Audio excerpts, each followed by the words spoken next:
할렐루야. 사도행전 2장 44절로 47절까지 봅니다. 사도행전 2장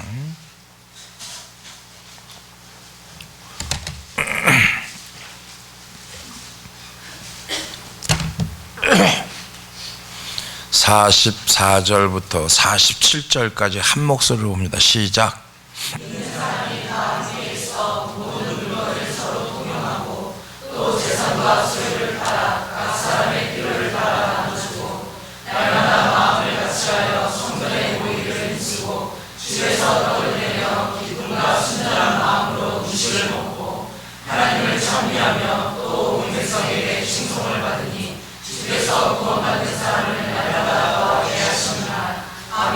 할렐루야. 믿는 사람이 다 함께 있어 모든 물건을 서로 통용하고 그 맨 마지막에는 구원을 받는 사람이 날마다 더하게 하시니라 그랬어요. 자, 사도행전의 기록을 전체적으로 우리가 늘 보지만 초대교회 성도들은 삶 자체가 말씀이었고요. 또 그 말씀 자체를 몸으로 체험하고 경험하면서 신앙생활을 했어요. 신앙생활이라고 하는 것은 머리로만 생각하고 머리로만 행하는 신념이 아닌 믿음으로 행하는 것인데, 우리가 살아가는 모든 것들이 믿음이라고 생각하는데 신념입니다. 근데 이거를 바꿔주는 게 신앙생활이죠. 우리가 모든 것을 행하고 난 다음에 열매가 보여지는 거죠. 열매가. 믿음을 따르는 것은 말씀을 따르는 것이고, 그 말씀을 따르는 것은 말씀이 살아있어야 되고, 살아있지만 움직이지 못하는 식물인가처럼 대답만 하고 움직이지 못하는 신앙생활이 어떻게 보면 오랜 세월 속에서 무뎌지고 굳어져서 행할 능력이 소멸된 상태가 지금의 시대에 저와 여러분들이 살고 있다는 거죠. 그러다 보니까 행할 능력은 없어요. 근데 머리로는 압니다. 지식으로 알아요. 근데 움직일 수가 없어요. 뭐 마냥 식물인간처럼.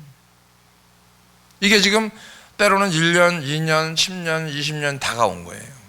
오늘날 교회 성도들이 왜 이런 현상이 일어나냐면은 본질에서 많이 벗어나 있기 때문에 이런 현상이 일어나는 거예요. 지금 보면은 다 말은 잘해요. 말은 청산유수입니다. 대답도 잘해요.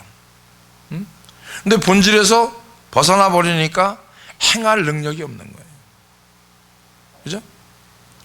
어떻게 보면은 믿음을 잃어버렸고, 어떻게 보면 공동체 자체가 보고 들은 것을 행하지 않는 거죠. 보고 듣지 못한 것은 어떻게 해요? 행할 수가 없는 거예요. 누군가 우리에게 진짜 믿는, 살아계신 하나님을 믿느냐 이렇게 대답하면 어떻게 대답할 것 같아요? 여러분 살아계신 하나님을 믿습니까? 이렇게 제가 여러분한테 물어요. 그럼 여러분은 어떻게 살아계신 하나님을 진짜 믿어요? 이렇게 말은 잘해요. 대답도 잘하고 청산유수입니다. 살아계신 하나님을 믿으면요, 늘 가끔 얘기하지만 그렇게 살지 않습니다. 그렇게 살지 못해요. 그렇게. 왜? 내 삶을 그냥 아무렇게나 그렇게 살지 못합니다. 응? 우리는 아멘 이게 아니고요, 살아계신 하나님을 믿습니까? 이렇게 얘기했을 때 그 상대방 묻는 자에게 우리가 어떻게 대답해야 되냐면, 나를 보고도 못 믿습니까? 이렇게 대답해야 돼요. 그럼 여러분 스스로가 나를 보고도 살아계신 하나님 못 믿습니까? 이렇게 대답할 수 있어요? 이렇게 대답할 수 있는 사람 한번 아멘 해봐요. 보세요 여러분. 형식적으로 얘기하는 건 다 누구나 할 수 있다니까요. 머리로 하는 거, 지식으로 하는 거 다 할 수 있어요. 근데 내가 예수 믿어요. 나를 보고도 못 믿겠어? 나를 봐. 제가 가끔 그런 소리를 해요. 우리 누님이 뭐라 그러면 내가 그런 얘기를 해요. 나를 봐. 나를 보고도 못 믿어? 하나님이 살아계신 걸? 그러면 믿지.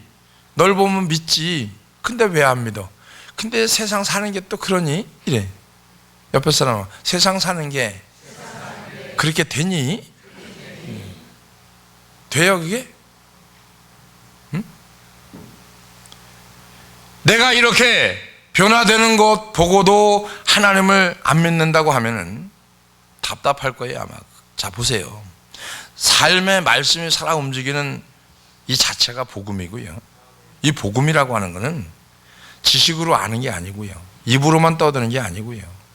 성경이 잇따라서 읽어 제키는 게 아니고요. 삶 속에서 말씀이 한 구절이라도 구현해내는 삶이 여러분에게 이루어지기를 주의 이름으로 축원합니다. 우리에게 바로 그런 모습이 나와야 되는데 오늘날 교회 역시 마찬가지고 이론과 가르치는 것은 많아서 지식은 넘치는데 실제로 말씀을 경험하고 경험이 없다 보니까 지식적 하나님, 이론적 하나님은 우리가 늘 접해보고 만나보지만 삶에서의 하나님을 경험하지 못하니까 헛소리만 하는 거예요. 잠꼬대 하는 거예요. 그러다 보니까 사고 치는 겁니다. 삶 속에서 하나님을 경험하지 못하는 거예요. 그러니까 그럴 것이다. 막연하게 경험해보지 못하고 체험해보지 못하고 만져보지도 못하고 들어보지도 못하고 잡혀지지 않는 하나님을 얘기하려고 하다 보니까 이게 설명뿐이 안 되는 거예요. 여러분, 제품은 설명을 듣는 것보다 한번 사용을 해봐야 돼요. 말씀을 1000번 듣는 것보다 한번 내 그 말씀이 경험이 돼야 돼요. 그렇죠? 백문이 불여일견이라고 그러잖아요. 100번 듣는 것보다 한 번 경험하는 게 훨씬 좋은 거예요. 할렐루야. 응? 그러니까 이런 것을 보면은 지금 시대에 기적이 많이들 없다고 얘기합니다. 엊그저께도 어떤 목사님 만나서 얘기했는데 어떤 사모님이 얘기해요. 우리 교회에서 금요일 날이죠. 금요일 날 눈 안경 썼는데 치료를 받았거든요. 눈을 이 안경을 꼈는데 안경을 벗었는데 안경을 이렇게 보니까 돋보기가 상당히 심하더라고. 뭐 아는 사람은 알고 모르는 사람은 모르고 저는 눈이 그렇게 나쁜 줄 몰랐어요. 왜 그러냐면 늘 안경을 안 끼고 다니니까. 응? 근데 이게 안경을 낀 거 보니까 안경이 상당히 도수가 높더라고. 보니까 이 정도 있는데 한 4, 5m 있는 사람을 몰라볼 정도로 아주 아리다리한 그 돋보기를 꼈더라고 보니까. 근데 치료를 받았어요. 이 얘기를 하니까 에이 요즘도 그래요. 요즘도 2000년 전의 기적이고 2000년 전의 역사지 지금은 안 나타난다는 거예요. 따라합시다. 믿으면 나타난다. 이론으로 지식으로 아니까 안 되는 거지 삶의 실제가 되면 이루어지는 줄 믿어주면 아멘 합시다. 그러니까 2000년 전이라고 생각하는 사람, 자기 자신의 신념에 고정되어서 하나님을 믿지 않는 시대에 살고 있는 게 지금 우리 시대입니다. 교리가 성경 위에 있다 보니까 먼 옛날 이야기처럼 도덕적 신앙 서적처럼 말씀을 대하는 지금의 시대를 보면은 어떻게 보면 우리가 가슴을 치고 회개할 일이 아니어야 돼요. 주님은 직접 삶 속에서 영혼을 사랑하고 주님을 믿는 믿음 위에 고쳐주시고 치료해주시고 문제들을 해결해 주신 것을 우리가 믿기를 주의 이름으로 축원합니다. 예수님보다 앞서서 천국이 가까이 올 것을 전파하며 예수님의 길을 예비했던 세례 요한이 주님에 대해서 잠깐 의심이 들었었던 적이 있어요. 이 장면이 나옵니다. 마태복음 11장 2절 3절의 그 장면인데 요한이 옥에서 그리스도의 하신 일을 듣고 제자들을 보내서 예수께 여짜오되 오실 이가 그이까 당신이니까 우리가 다른 일을 기다립니까? 당신이 맞습니까? 아니면 다른 사람을 기다려야 됩니까? 주님 입장에서 보면은 굉장히 중요한 시간에 중요한 포인트에 주님이 이런 말씀을 합니다. 마태복음 11장 4절 5절이 답인데 예수께서 대답하여 가라사대 너희가 가서 듣고 본 것을 요한에게 고하되 소경이 복며 안절병이가 걸으며 문둥이가 깨끗함을 받으며 귀머거리가 들으며 죽은 자가 살아나며 가난한 자에게 복음이 전파된다 하라. 할렐루야. 논리로 얘기한 게 아니고요. 실제적 경험을 얘기한 거예요. 지금 주님이 삶 속에서 논리로 대답하지 않았어요. 지식으로 대답하지 않았어요. 우리 마냥 아는 지식 갖고 예수님 설명하려고 그러지 않았다니까요. 아는 지식 가지고 예수님을 설명하려고 설명이 잘 안 돼요. 이론으로 대답하지 않으셨어요. 신념이 아니고 실질적인 변화를 일으키는 생생한 삶의 모습으로 그 대답을 11장 4절 5절에서 말합니다. 교리와 이론과 논리가 난무하는 복잡한 이유 없이 실제로 사람들이 변화되었으니까 네가 그 모습을 보고 전하라는 거예요. 응? 모습을 보고, 야, 치료 받았으니까 그 모습을 보고 전하라는 거예요. 변화됐으니까 그 모습을 보고 전하라는 거예요. 할렐루야. 예수님의 삶으로 분을 친히 보여주셨고 초대교회 역시 이러한 방식으로 태동이 되었던 거예요. 날마다 구원받는 수가 더 아니라 이 말씀만 47절만 보는 게 아니라 44절에 보니까 믿는 사람이 다 함께 있어 모든 물건을 서로 통용하고 또 재산과 소유를 팔아 각 사람의 필요를 따라 나눠주고, 이렇게 될 때 날마다 마음을 같이하여 성전에 모이기를 힘쓰고, 날마다 마음을 같이하여 성전에 모이기를 힘쓰고, 논리를 앞세우는 공동체가 아니라, 이론을 앞세우는 공동체가 아니라, 교리를 앞세우는 공동체가 아니라 실제를 앞세우는 공동체. 할렐루야. 이게 초대교회라는 겁니다. 이게 말씀이 삶에 나타나는 신앙으로 살아가는 신앙생활의 표본을 보여주는 거예요. 복음 전파에 책임을 지닌 오늘날 교회가 당면한 과제는 이론과 지식을 버려야 되고, 신념체계 기독교가 아닌 삶의 방식으로서의 기독교로 이미지를 개선해야 되는데, 이 이미지를 개선이 안 되는 거예요. 너무 오래도록 틀에 박혀 있어요. 그러니까 신앙생활이 지멋대로 해요. 오고 싶으면 오고 가고 싶으면 가고, 그러니까 못 만난 거예요. 만나야 되는데 못 만난 거예요. 만나야지 뭔가 알잖아요. 그죠? 음식 맛있다는 소리를 100번 들으면 알아요, 몰라요? 몰라요. 100번 들으면 음식이 맛있다는 걸 알아요, 몰라요? 몰라요. 먹어봐야 맛을 알아요. 옆에 사람하고 오늘 점심도 먹어봐야 맛을 안다. 오늘 역대로다가 오늘 점심을 최고 늦게까지 한 것 같아요. 막 8시 막 한 20분까지 한 것 같아요. 이게 리모델링을 다시 한 것 같아요. 그죠? 뭐 하나는 사이다 사러 날르고 이거 날르고 저거 날르고 막 날르는데 옆에 사람 먹어봐야 맛을 안다. 들어서 알아요? 아니요, 먹어봐야 맛을 알아요. 신앙생활 이론으로 들어서 알아요, 여러분? 몰라요. 체험해야 알아요. 할렐루야.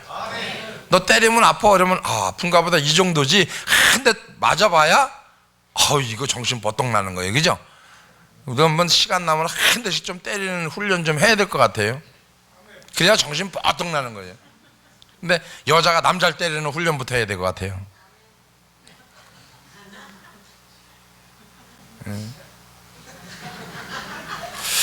자, 보세요. 실자가 있어야 돼요? 가식이 있어야 돼요? 실자가 있어야 돼요. 십자가의 본질부터 회복이 돼야 되고 처음 마음으로 돌아가야 되는데, 그 누구에 의해서가 아닌 스스로 돌이키는 선택이 저와 여러분에게 필요한 시대에 살고 있습니다. 누구의 강요에 의해서가 선택하는 것이 아니고 돌이키는 게 아니고요. 내가 스스로 돌이키는, 내가 스스로 선택하는, 지금 이 시대에 이게 필요한 거예요. 이미지를 개선하기 위해서 교회를 바꾸고 리모델링하고 이것저것 칠하고 다 소용없어요. 이미지를 개선하기 위해서는 교회가 먼저 이론을 없애야 돼요. 논리를 없애야 돼요. 종교적 삶에서 벗어나야 돼요. 생활이 변화받고 삶에서 능력이 나타나면은, 말씀이 실제가 되는 신앙 공동체가 되면은 변화되지 말래도 변화되고요. 할렐루야. 근데 요즘 시대에 그런 변화된 교회를 오고 싶으냐 이거죠. 오고 싶지 않습니다. 옆에 사람하고 내 멋대로 살고 싶은데 터치받기 싫다. 시대가 가면 갈수록 더 옵니다. 시대가 가면 갈수록요, 여기 앉아있는 저와 여러분도 마찬가지예요. 시대가 가면 갈수록 변화되는 게 아니라 변질돼 가기 시작합니다. 왜? 한 해가 더 가면 갈수록 터치받는 게 싫어지거든요. 겉면받는 게 싫어지거든요. 그죠? 여러분, 겉면하는 건요, 그 시대를 살아봤고 살고 있고 살아왔기 때문에 겉면하는 거예요. 자녀들이 뭐라고 얘기합니까? 제가 제일 듣기 싫은 말이 뭐냐면은, 자녀들이 요즘 젊은 것들이 뭐라고 얘기하냐면 시대 차이 난다는 거예요. 정신 나간 소리예요. 정신 나간 소리.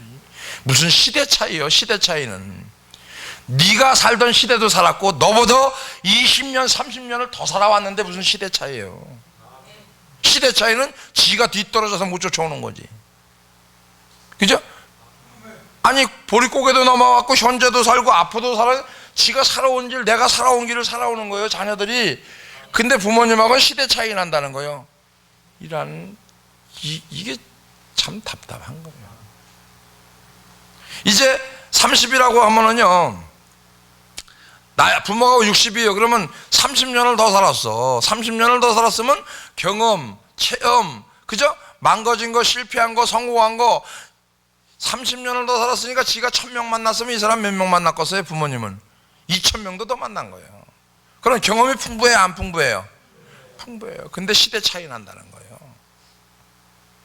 이게 정신 나간 소리입니다. 시대 차이는요, 세월이 흐르면서 경제가 발전하다 보니까 내가 모르는 게 있겠죠. 모르는 부분도 있겠죠. 잘 100% 아는 게 아니고. 그러나 생활 속에서 일어나는 모든 환경 속에 주어진 거는 시대 차이가 나는 게 아니에요. 아이들이 부모한테 배워야 되는 거지. 그래서 옛날 얘기하는데 구관이 명관이다. 구관이 명관이라고. 응? 시대가 지금 거꾸로 이렇게 돌아가니까 어떻게 돌아가요? 여자 상위 시대라고 그러잖아요. 언제부터인지 여자 상위 시대예요. 근데 여자 상위 시대면은 여자가 여자 역할을 하면서 가정주부로서 진짜 제대로 된 상위 시대가 돼야 되는데, 머리만 상위 시대고 입만 상위 시대고 빨래 안 하는 것만 상위 시대고 밥 안 차려주는 것만 상위 시대고 이것만 다 상위 시대예요. 그죠? 지들이 불리한 건 다 상위 시대가 아니에요. 이게 어떻게 여성 상위 시대예요? 말도 안 되는 소리지.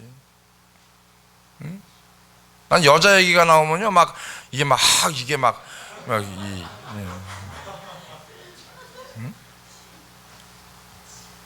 괜히 열받아요, 괜히. 그러니까 제대로 하면서 여성 상해 시대를 하는 여자들은 존경할 만합니다. 그런 사람은 얼마나 존경스러워요. 응? 여자가 여자 할도리를 하면서 모든 걸 아우를 수 있는 지도자의 자격을 가진 여성이 얼마나 많아요. 그렇게 돼서 그 나름대로 여성 상의를 얘기하고 또 존중하고, 그죠? 섬기고, 존경할 만하죠. 근데 입만 가지고 여성 상의야. 이게 참 답답한 거예요. 자, 이게 왜 이런 일이 일어나느냐면은 변화되지 않는 거예요, 삶이. 그래서 에베소서 말씀을 통해서 교회가 더 이상 신념이 아닌 삶 속에서의 믿음을 추구하는 공동체로 거듭나기 위해서 우리가 추구해야 될 과제를 에베소서에서 말합니다. 가장 먼저 이제부터는 주 안에서 하나됨을 지향하는 공동체로 거듭나야 된다라고 에베소 2장 19절에 말합니다. 그러므로 이제부터 너희는 외인도 아니요 나그네도 아니요 오직 성도들과 동일한 시민이요 하늘의 하나님의 권속이라 그랬어요. 오늘날 교회는 이방인도 없고 나그네도 없고 객도 없이 모두가 다 가족 공동체로서의 특권을 누려야 되는데, 가족 공동체로서의 특권을 못 누리고 산다. 오늘날 교회 안에서 우월의식을 가지고 있었던 유대인 그리스도인들처럼 과시하고 싶은 거예요. 똑똑한 척하고 싶은 거예요. 그렇게 과시하며 나서는 사람이 있는가 하면은 과거 이방인들처럼 외인들처럼 그냥 주눅 들어서 소외받는 사람들이 여전히 존재한다는 겁니다. 우리 교회가 온전히 하나 되기 위해서는, 온전히 하나 되기 위해서 어떻게 될까요?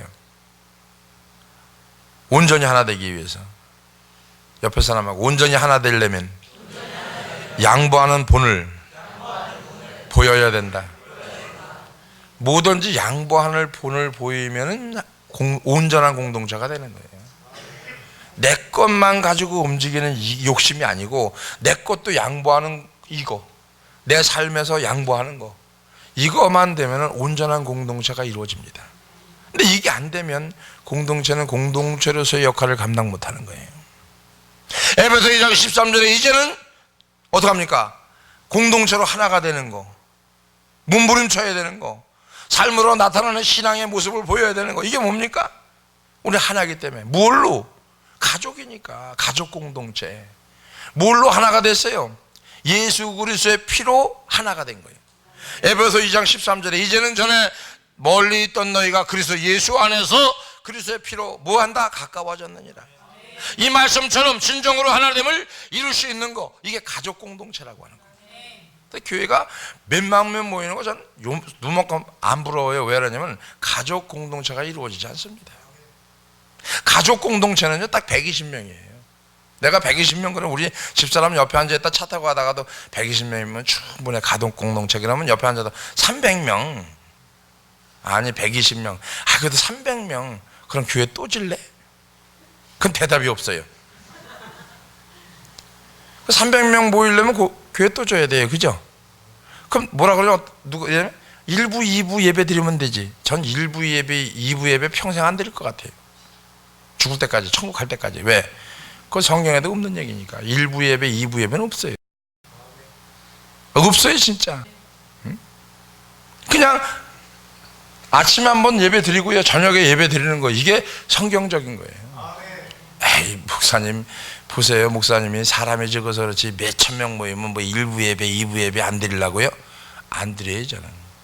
어떻게 하냐고요? 그냥 띄워주면 돼요. 가지고 나가라. 이렇게 가지고 나가라. 그거 신경 쓸 거 없어요. 지금 생각해보니까 지금 교회 져서 300명 모인다면 지금 나이가 55세인데 자 교회를 진다고 생각해봐. 앞에 땅을 샀어. 일단 10억 주고 샀어. 건물 짓는 거 10억이요 20억이요 그럼 12억이 빚이야. 그럼 이것 플러스 알파 저것 플러스 알파면 25억대 빚이. 그럼 평생 65세까지 이거 갚아요 못 갚아요? 때려 죽여도 못 갚습니다. 그럼 빚 때문에 묻어서 주님 앞에 갔을 때 너 빚 다 갖고 왔냐 그러면은요 아이고 할 말이 아무것도 없어. 그래서 안 하는 거예요. 옆에 사람은 그냥 시원하게 살자. 있는 대로 살자. 가진 대로 살자. 할렐루야. 후를 털고 가는 게 최고예요. 할렐루야. 그 생각을 가만히 해보니까 내가 40만 되더라도 그런 꿈을 가지고 한번 해보겠어요. 근데 300명 되면 지금 100명도 안 되는데 속썩이는 것들이 하나 둘 셋 넷 이렇게 많은데 아이고 내가 끔찍합니다. 손가락 발가락 다 모자라요 그거 실려면. 진짜예요 여러분. 솔직한 심정으로 얘기하는 거예요. 그래서 따라합시다. 예수 안에서 예수 그리스도의 피로 하나가 됐다. 이거에 가까워졌느니라. 그럼 가족 공동체로 살아가야 된다는 거예요. 그 가족 공동체가 뭐냐? 이거예요. 믿는 사람이 다 함께 있어 모든 물건을 서로 통용하고 46절 날마다 마음을 갖춰 성전에 모이기를 힘쓰고. 성전에 모여서 힘쓰는 게 뭐예요? 날마다 모여가지고 죄 짓는 게 아니고 날마다 모여서 떡을 떼면 말씀을 나누고 교제하고 이거 얘기하는 거예요. 그래서 나가서 전도했더니 날마다 구원받는 수가 더해지더라. 할렐루야. 이게 신앙 공동체 가족 공동체입니다. 에베소 2장 20절에 보니까 너희는 사도들과 선지자들의 터 위에 세우심을 입은 자라. 또 예수께서 친히 모퉁이 돌이 되셨느니라. 모든 기초가 예수 그리스도. 여기 사도 바울은 예수님이 친히 모퉁이 돌이 되었다는 걸 가르치고 있는데 모퉁이 돌을 이해하려고 하면 그 당시에 건축 구조를 알아야 되는데 당시 건축할 때 모퉁이 돌은 바닥과 중심 기둥을 더 나아가서 건물 외곽과 벽면을 이어주는 중요한 가교 역할을 했던 게 모퉁이 돌입니다. 건물의 모든 하중을 받고 있는 돌, 모퉁이 돌. 건물의 모든 하중을 받고 있는 거예요. 이것이 의미가 뭡니까? 교회는 정교한 교리나 설교 잘하는 목사 열정, 성도들의 열심, 지탱하는 공동체가 아니고요. 모든 하중을 다 받아야 하는 모퉁이 돌 되시는 예수 그리스도의 희생으로 유지되는 게 공동체입니다. 내가 희생해야 돼요. 양보해야 돼요. 그래야 공동체가 세워지는 거예요. 가족도 마찬가지입니다. 내가 가족에서 양보해야 돼요. 나눠야 돼요. 섬겨야 돼요. 낮은 데에 임해야 돼요. 그래야 그 가정이 되는 거예요. 그죠? 자, 희생으로 세워지는 공동체. 내가 희생하면 공동체는 세워집니다. 내가 희생하면 가정 세워집니다. 내가 희생을 안 하려고 그러니까 그러지. 어떻게 진정한 하나됨을 이룰 수 있겠느냐? 아무리 사랑하는 척해도 내 마음속에 여전히 미운 사람이 존재하는데 이게 하나가 되겠어야 안 되지. 나와 마음이 맞지 않고 기질이 다른 사람에게 마음을 여는 거 말 쉬운데요. 이게 쉽지 않습니다. 마음을 여는 거 쉬운 거 아니에요. 하나됨이라고 하는 것은 우리 실력으로 이룰 수 있는 것이 아니고요. 예수 그리스도 안에서 예수 피를 의지할 때 가능한 줄 믿어주면 아멘 합시다. 이제는 멀리 있던 너희가 이제는 예수 안에서 그리스도의 피로 가까워졌느니라. 하나가 되기 위해서 예수 그리스도의 피를 의지하고 죄를 자복하고 십자가의 본질을 회복해야 가정이 되고 교회가 되는 거예요. 응? 성도들끼리 함께 모여 운동한다고 해서 되는 게 아니고요. 성도들끼리 함께 모여 볼링 친다고 되는 게 아니고요. 성도들끼리 함께 모여서 뭐 한다고 하나가 되는 게 아니고 가족이 되는 게 아니고 공동체가 되는 게 아닙니다, 여러분. 뭘로 하나가 되냐면 예수 그리스도의 피로만 하나가 되는 줄 믿어주면 아멘 합시다. 자, 에베소 2장 16절에 보니까 또 십자가로 이두로 한 몸으로 하나님과 화목하게 하려 하심이라. 원수된 것을 십자가로 소멸하시고, 원수된 것을 소멸하는 능력은 예수님의 십자가의 능력이고, 주님의 십자가의 능력이 아니고서는 우리에게는 원수 맺는 것을 풀 수 있는 능력이 하나 없습니다. 나하고 원수 맺는 것을 풀 수 있는 능력은 십자가 이외에는 없는 거예요. 오직 예수님에 의해서 하나가 될 수 있는 거. 내가 낮아지지 못하지만 예수님 때문에 낮아지고, 예수님 때문에 섬기고, 예수님 때문에 가까워질 수 있는 거. 예수 피로 가까워지는 저와 여러분이 되어지기를 주의 이름으로 축원합니다. 그래서 예수 그리스도께서 친히 모퉁이 돌이 되셨느니라. 에베소 2장 20절에 말합니다. 우리가 꼭 기억해야 될 일이죠. 예수님 모퉁이 돌이라고 하는 건 그 상태가 지금 계속 진행 중이고 앞으로도 계속 되어진다는 얘기고, 그렇기 때문에 누구라도 자기가 교회에 모퉁이 돌이 되는 일이 없기를 주의 이름으로 축원합니다. 쉬운 말로 얘기하면 주인 행세하면 안 된다는 거예요. 아무리 유능한 목사라도, 아무리 많은 헌신을 하는 성도라도, 예수님이 아닌 누구라도 교회의 주인이 될 수 없다. 교회의 주인은 예수 그리스도다. 교회가 태동하는 시점에서 주님의 나라가 임하는 그날까지 오직 예수 그리스도 한 분만이 교회의 모퉁이 돌이고, 그분만이 가장 소중한 교회의 주인이 되는 줄 믿어주면 아멘 합시다. 그래서 예수님을 내 입맛대로 사는 게 아니에요. 예수님을 내 입맛대로 재단하고 변형시킬 수 있는 그러한 예수님이 아닙니다. 교회를 내 입맛대로 재단하고, 목회자를 내 입맛대로 재단하고, 변형시키고, 내 입맛에 맞으면, 내 입맛에 안 맞으면 이게 아닙니다, 여러분. 버리거나 취하거나 둘 중 하나인데 중간은 없는데, 교회 안에 보면은 믿음이 좋은 사람, 믿음이 덜 좋은 사람 있는 것처럼 보이지만요, 엄밀히 말하면요 딱 둘 중에 하나입니다. 예수님이 내 인생의 주인이 되어진 사람 하나 하고요, 예수님이 내 삶의 주인이 되지 않은 사람 하나 하고, 딱 둘이만 존재하는 거예요. 교회 안에서는 예수님이 내 인생의 주인으로 취하고 살아가는 사람이 한 분류가 있고요, 예수님이 내 인생에 전혀 관계없이 살아가는 사람이 있어요. 근데 예수님을 내 인생의 진짜 주인으로 모시고 사는 사람이 얼마나 있냐 이거예요. 99% 중에 1%도 안 됩니다, 여러분. 1% 안 돼요. 우리 교회 맨날 기도한다고 그러고 맨날 그러는데, 여러분 우리 교회 예수님을 중심으로 모시고 사는 사람이 몇 프로 될 것 같아요? 우리가 볼 때 옆에 사람 봐봐요. 그 사람 같아요? 그 사람이 하나님의 형상만 외적으로 닮았지 내적으로 닮은 것 같아요? 예? 한번 생각해 보세요. 예수님을 내 인생의 주인으로 취하고 살아가는 사람이 얼마나 있나? 없습니다, 별로. 응? 자기 입맛대로 재단하고 변형시켜서 내 입맛에 맞게, 내 생각에 맞게, 내 삶에 맞게 주님을 살아가는 거지. 응? 더 정확히 말하면 교회에 오래 다닌 사람들한테 권면하고 싶은 게 한 가지 있어요. 예수 믿기를 바랍니다. 누구 말을 빌려서 얘기한 거예요? 한경진 목사님 말을 잠깐 빌린 거예요. 옆에 사람은 예수 믿기 바랍니다. 한경진 목사님이 소천하실 때 그랬대잖아요. 후배 목사들한테 예수 믿기 바란다고. 근데 그 말이 그 전부터 이렇게 마음에 팍 꽂혀오는 거예요. 예수 똑바로 믿어라. 예수 바로 믿어라. 예수 진짜 믿어라. 그 소리는 무슨 얘기예요? 네가 예수 안 믿는다는 얘기거든요. 지금 이 시대에 예수 믿는 사람이 그렇게 흔하지 않습니다. 진짜 흔하지 않아요. 응? 정말 예수를 믿어야 되는데 교회를 아무리 열심히 다녀도 예수를 믿지 않으면 아무 소용이 없습니다. 예수를 믿는 것은 나의 삶의 주인으로 취하거나 버리거나 둘 중 하나를 선택해야 되는데, 우리는 정말 예수를 믿으려면은 취해야 되는데 취하지 않고 버린다는 겁니다. 언제? 내가 득이 될 땐 취하고 손해될 땐 버린다는 거예요. 응? 마지막으로 보면은 교회는 완성을 향해 함께 성장해가는 공동체를 지향해가는 건데, 2장 21절 22절에 보니까 나와 있죠. 함께 지어져 간다는 것은 무엇을 전제로 하느냐? 옆에 사람하고 아직 미완성 상태입니다. 무슨 얘기야? 미숙한 상태라는 얘기죠. 그렇기 때문에 우리는 지상교회의 미숙함에 대해서 실망하지 말고, 지상교회는 원래 그런 상태인데 우리가 진짜 부끄러워할 것은 미숙한 모습이 아닌, 아직 내가 성장하지 못한 모습이 부끄러워야 돼요.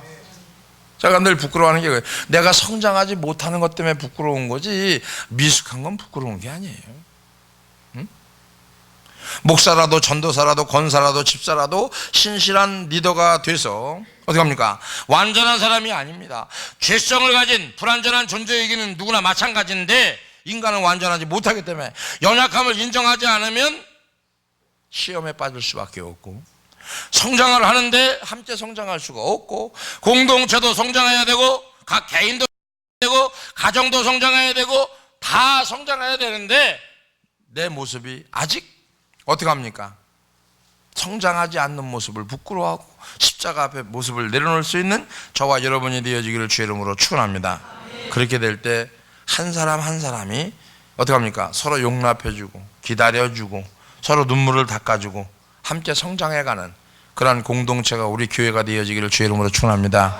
그래서 교회에서 서로 연결되어 가는 것처럼 성도들이 하나님을 경험해 가는 것은 이론이나 교리로 믿는 하나님이 아니고 어떻게 합니까? 임재 가운데 만나주시는 하나님을 경험하고 체험하면서 회복되어져 가고, 마음과 어떻게 합니까? 마음이 서로 통용이 되어지고, 그런 경험을 통해서 살아가신 하나님을 실질적으로 만나는 역사가 삶 속에서 일어날 때 하나님을 견고하게 붙잡을 수 있는 거예요. 응? 살아계신 하나님이 주시는 회복을 경험했다고 하면은, 그죠? 하나님의 은혜가 내게 내려왔다고 하면은 누구도 도와줄 수 없는 그 사람에게 하나님이 도와줬단 말이에요. 누구도 해결해 줄 수 없는 일을 하나님이 도와줬단 말이에요. 그럼 구심점이 하나님이 돼야 돼요. 그죠? 자, 하나님께서 친히 성도들을 만나주시고 위로해 주시고 치료해 주시고 평안과 안식을 주시는 능력을 보여주신 거죠. 내가 믿기만 하면. 할렐루야. 믿고 막 오는데 안 믿는 거니까 돌아가는 거죠. 그죠? 쉬운 말로 얘기하면 딱 믿어서 왔는데 딱 도망가 버리는 거예요. 옆에 사람하고 믿으면 된다. 이것이 교회의 공동체요, 초대교회 회복이고, 연약한 성도, 상처받은 성도가 찾아올 때도 영으로는 살아계신 하나님이 친히 위로해 주심과 또 그것을 경험하고, 육으로는 교회의 구성원들이 따뜻한 마음으로 함께 눈물로 기도해주고 위로해주고 보듬어주는, 그것이 바로 교회라고 하는 겁니다. 이게 가정이거든요. 상처받고 들어온 놈한테 혼내는 게 아니고 보담아주는 거죠. 어리가 아파, 넘어졌어, 이렇게. 그죠? 그런 거예요. 어제 명재가 밥을 먹으라고 그랬더니, 기도하고 밥 먹으라고 그랬더니 밥을 안 먹어요. 기도도 안 하고. 야, 내가 씨름하다 졌어요. 그러니까 밥은 안 줬어요. 그전 같으면 줬는데 안 줬어요. 밥을 갖다 치웠어요. 울어요. 기도하고 밥 먹을 거면은 주고. 그랬더니 끝까지 대답도 안 하고 그냥 있는 거예요. 우리 집사람이 또 데려다 놓고, 너 지옥 갈 거냐 천국 갈 거냐 이래고 뭐 저래고 달래가지고, 또 명자가 기도한 게 아니라 사모님이 기도하고, 또 안쓰러워서 배고프니까 밥을 먹여야 되니까 또 줬어요. 가면서 내가, 야, 너는 기도도 안 하고 말도 안 들으니까 내일 교회 오지 마라. 그랬더니 뭐라는 줄 알아요? 네. 안 온다는 거예요. 교회 안 온다는 거예요. 네, 안 오겠습니다. 누구하고 똑같아요? 네, 안 오겠습니다. 누구하고 똑같아요? 아버지, 엄마요? 아버지라는 사람, 엄마라는 사람. 엄마라는 사람 하나도 없네. 그래, 가라, 가, 오지마, 가라. 아니 기도하고 밥 먹으라는데 그걸 안 하는 거예요. 야, 참. 내가 졌어요. 그냥 가라 그랬어요. 우리 집사람 붙잡고 기도해주고 밥을 먹였어요. 또 난 가라 그랬어요. 그냥. 근데 3시간 만에 왔어요. 와갖고 뭐라냐면, 목사님 죄송해요. 왜? 그랬더니 앞으로 말 잘 들을게요. 말 듣지 마. 그냥 오지 마. 가. 아니에요, 말 잘 들을 거예요. 너 안 들으면 어떡하려고 그랬더니 5대 맞을게. 5대. 그래? 알았어 명재야. 그래, 말 잘 들어야지. 하나님이 너하고 함께 하는데 말 잘 들어야지. 그래, 착하다. 그랬더니 얼굴이 쫙 펴지더니 여기서 가더니 저기 가더니 막 들고 뛰는 거예요. 뭘 받은 거예요? 용서받고 뭘 받은 거예요? 위로 받은 거예요. 옆에 사람하고 교회 오면 고렇고름 돼야 되는데, 그죠? 할렐루야. 우리 모습이에요. 우리 모습 똑같습니다. 우리 모습. 우리는 어떻게 해? 죽어도 못한다는 거예요. 안 된다는 거예요. 바로 이런 사람을 위로해주고 보듬어주는 그것이 교회라는 것이고, 그 교회 안에 공동체 역할을 감당하는 저와 여러분이 되어지기를 주의 이름으로 축원합니다. 저는 이렇게 결론을 내리고 싶어요. 우리는 영혼을 향해 이론과 교리를 다가가서 그 사람의 마음을 열 수 없습니다. 이론으로 마음 못 열어요. 교리로 마음 못 엽니다. 지식으로 마음 못 열어요. 우리는 우리가 받았던 은혜를 가지고, 내가 경험하고 체험했던 은혜를 가지고 다가가면, 할렐루야, 어떻게 합니까? 마음이 열리는 거예요. 낙심한 영혼을 긍휼히 여기는 마음, 내가 경험하고 체험했던 그 하나님, 내가 지금 경험한 그 하나님, 그걸 전달해 줄 때 그 마음이 열리는 거예요. 믿고 안 믿고는요, 본인의 선택입니다. 하고 안 하고는 본인의 선택이에요. 순종 불순종 본인의 선택이에요. 그러나 내가 만나고 경험한 예수님을, 할렐루야, 그 은혜가 간절히 필요한 누군가가 있습니다. 그 누군가가 있기 때문에 누군가를 위해서 날마다 때를 얻든지 못 얻든지 복음을 전해야 되는 거예요. 복음을 전할 사람들이 복음을 전하지 못하니까 교회 안의 공동체에서 죄를 자꾸 짓는 거예요. 이거는 자꾸 속에서 뭐가 불이 나니까 얘기는 자꾸 해야 되는데, 이런 불신자들한테 가서 내가 경험한 걸 얘기해야 되는데, 이거는 되지도 않는 것 같고 자꾸 얘기하다 보니까 불이 질러지니까 옆에 사람하고 머리 터지게 싸운다. 이게 되는 거예요. 교회 안에서. 전도하기 싫은 마음이 이 속에 꽉 박혀 있는 사람은 교회에 반드시 문제를 일으킵니다. 전도하고 싶은 사람은요, 바깥에 나가서 팍 떠드니까 교회에서 얘기할 게 하나도 있어요, 없어요? 없어요. 저도 전도해보면요, 교회에서 얘기할 게 한마디도 없어요. 왜? 바깥에 가서 이거 떠들어서 맥이 빠져 죽겠는데 교회 와서 뭘 떠들겠어요, 이게? 여기서 바깥에 가서 안 떠들었더니 교회 와서 힘이 남아 돌아가니까 떠드는 거예요. 어디 가서 떠들어야 돼요? 바깥에 가서 누구한테? 불신자한테. 불신자한테 떠들다 보면요, 지하고 똑같은 거 만나요. 그럼 싸대기도 맞고 혼도 나고 욕도 먹고, 그러면 또 깨닫고 회개하고, 그러면서 다듬어지고 깎아지고 만들어지는 거지. 응?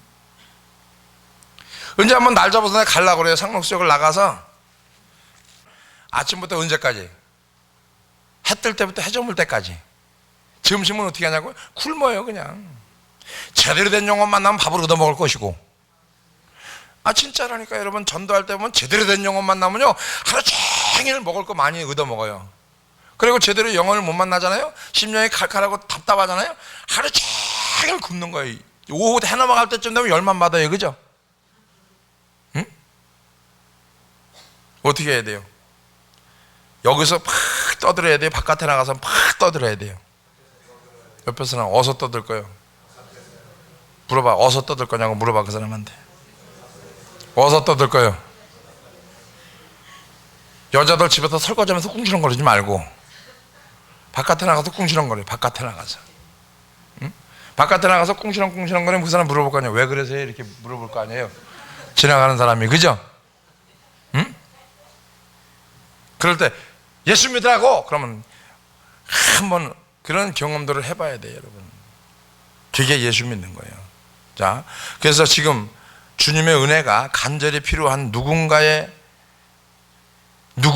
이름이 있고 누군가의 사람이 있고 누군가가 자리가 있단 말이죠. 그래서 그 사람에 깨어 기도하는 우리 모두가 되어지기를 주의 이름으로 축원을 드리겠습니다. 그것이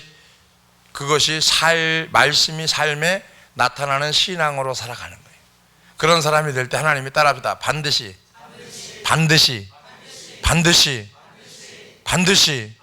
채워주신다. 뭘 채워줄까요? 뭘 채워줄까? 이 속에다 말씀을 채워주세요. 응? 다른 걸 채우는 게 아니고. 그래서 그 말씀에 채워진 상태에서 승리할 수 있는 저와 여러분이 되어지기를 주의 이름으로 축원합니다.